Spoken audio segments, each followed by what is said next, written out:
یہودی بنے. اسی طرح حضرت ابراہیم علیہ السلام کی ایک اور اولاد جو حضرت اسماعیل علیہ السلام تھے، اور ہمارے نبی پاک صلی اللہ علیہ وسلم جس نسل میں تشریف لے کر آئے وہ بنی اسماعیل کی ہی نسل تھی.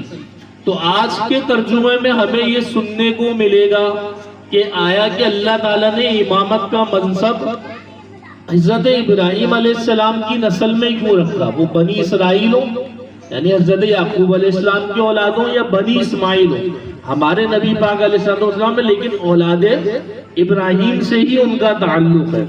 اور اللہ نے یہ منصب اور یہ چیز حضرت ابراہیم کی نسل میں کیوں رکھی؟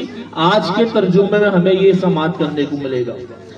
حضرت ابراہیم علیہ السلام اللہ تبارک و تعالیٰ کے وہ نبی ہیں کہ اللہ تبارک و تعالیٰ ہر نبی پہ آزمائش آئی، ہر نبی پہ پریشانی آئی، انہوں نے پریشانیوں پہ صبر کرتے ہوئے دین کا پیغام